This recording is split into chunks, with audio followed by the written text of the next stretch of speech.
Welcome back to Fluentto, everyday English for real life. I'm Anna. And I'm David. And today, this is one of those topics that feels a little serious, but also really important. Yes, important, practical, and honestly, a little emotional.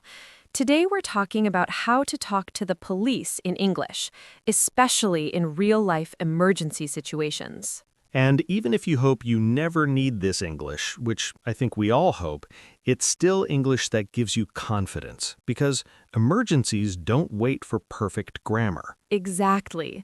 And I want to say this right at the beginning. If you ever need to talk to the police, simple English is enough. You do not need fancy words. You do not need perfect sentences. You just need to be understood. That's such a comforting thing to hear. I remember learning another language and thinking, what if something bad happens and I can't explain myself? Yes, fear makes language harder. So today, we're going to slow everything down.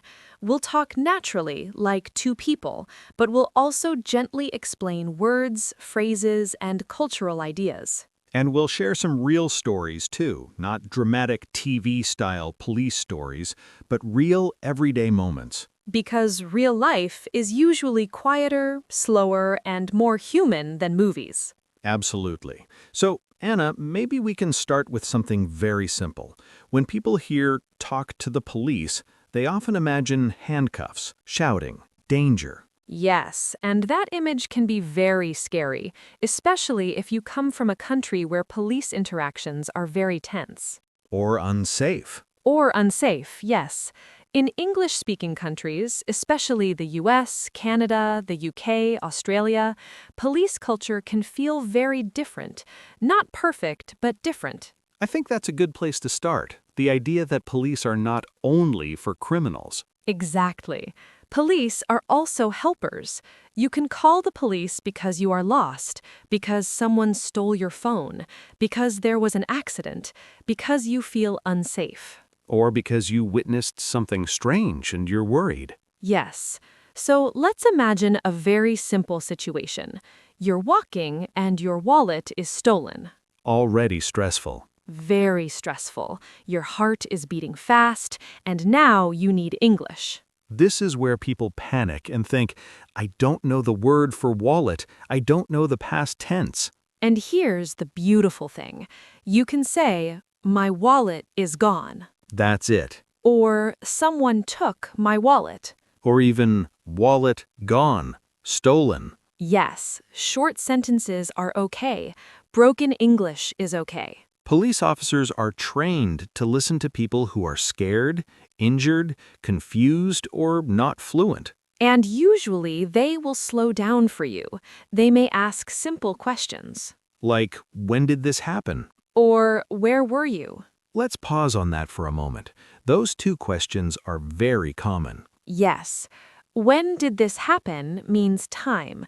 You can answer with 5 minutes ago, this morning, yesterday, or just now. And where were you means location, at the bus stop, in a store, on Main Street. You don't need full sentences. You can just say the place. I remember once I helped a tourist who lost their passport.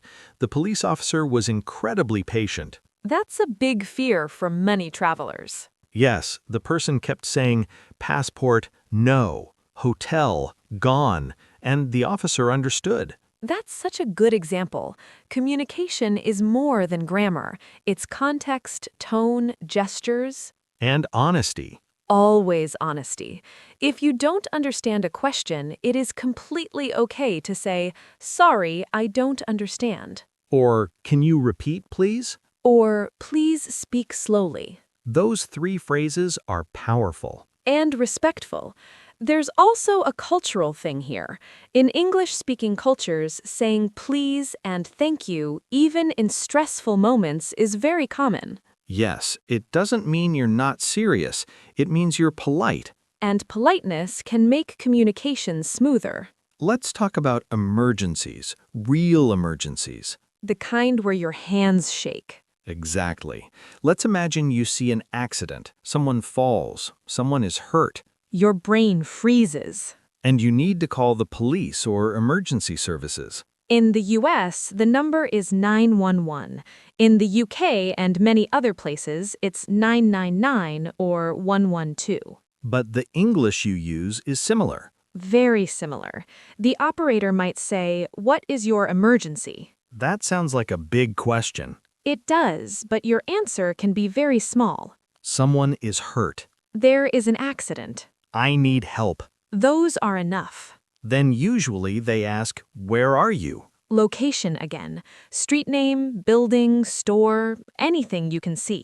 I'm near the bank. I'm in front of a school. And if you don't know the exact address, say that. I don't know the address. That's okay. They'll help you. I want to talk about fear for a moment. Yes, please. Many learners are afraid that if they talk to the police in English, they'll get in trouble because of their English. That's a very real fear. Especially for immigrants. Yes, but language mistakes are not crimes. That sentence is so important. Language mistakes are not crimes. Police care about safety first. Exactly, and you have the right to ask for help regardless of your English level. Another very common situation is being stopped by the police. Yes, maybe while driving or walking. This is where tone matters. Very much. Usually, the officer will say something like, "Hello," or "Good evening." And you can simply say, hello. Then they might ask, "Do you know why I stopped you?" That's a scary sentence. It is, but you can answer honestly, "No," Just no. or "I'm not sure." You don't need to guess. No guessing. Guessing can cause confusion. Then they might explain. And you listen. If you don't understand, say it. "Sorry, I don't understand." Or, can you explain again? That's respectful and responsible. There's also an important phrase. I don't speak English very well. Yes, that sentence can change everything. Because once you say that, people often slow down. And simplify. And sometimes they look for someone who speaks your language. Exactly. I've seen that many times. Me too. Let's shift to a softer story, not an emergency. I like that idea. I once lost my way in a small town, no phone battery. That's stressful in a quiet way. Yes, I saw a police officer and felt nervous, but I walked up and said, "Excuse me, I'm lost." That's such a useful phrase. Excuse me is polite. I'm lost is clear. And very human. The officer smiled and helped me find my way. And that's a beautiful reminder that police are part of the community. Exactly. Let's talk a little about pronunciation. Yes, especially for emergencies. Words like hurt, help, police. Help is a very strong word. Yes, one syllable, clear sound. If you shout help, people respond. Police is pronounced police. Not police. Right. And hurt has a strong H sound. Hurt. Even if your accent is strong, that word is usually understood. Another word is danger. Danger means something bad could happen. You can say, I am in danger. That's very clear. Or, someone is in danger.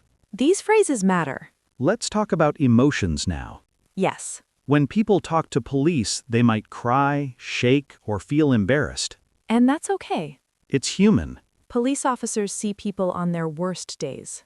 Not their best English days. Exactly. So if you forget words, pause. Take a breath. Say, one moment. That phrase gives you time. Language is not a test in those moments. It's a bridge. I love that image. Me too. Let's imagine another common situation. Noise complaint. Oh yes, very real. Someone is making loud noise late at night. And you want to report it. You can say, there is a lot of noise. Or, my neighbor is very loud. Simple present tense. No need for complex grammar. And you can add time. Every night. Right now. That helps. Cultural note here. Go ahead. In some cultures, calling the police for noise feels extreme. Yes. In many English-speaking countries, it's normal. Especially late at night. So don't feel guilty. You're using a service. Exactly. I want to talk about something important, your rights. That's a big topic. We won't go deep, but one simple phrase matters. Which one? Can I have a translator? That's powerful. If you truly cannot communicate, you can ask. And in many places, they will try to help. Language access is part of fairness. Another phrase is, I need help. Yes. That works in so many situations. And it's emotionally honest. Let's slow down now. Yes. Imagine the listener, Sitting, maybe walking, maybe on a bus. listening to English. Maybe feeling nervous about this topic. I want to say to them, you are more prepared than you think. Yes, because you're listening. You're practicing. And English in Emergencies is about meaning, not perfection. Before we close, Anna, is there one story you want to share? Yes, a quiet one. I'm listening. I once helped a woman at a police station. She spoke very little English. She kept saying, phone, gone, scared. That says so much. The officer listened carefully, asked gentle questions, used simple words. And? They found a way to help her feel safe. Not everything was solved, but she was calmer when she left. That matters. It does. Being heard matters. That's a beautiful note.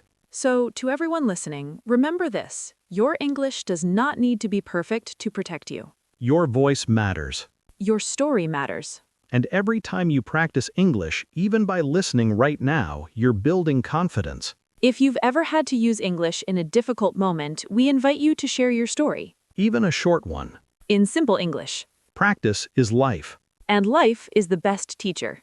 Thank you for spending this time with us. Stay safe, stay curious, and keep speaking. One word, one moment, one conversation at a time. We'll see you next time on Fluentto, everyday English for real life.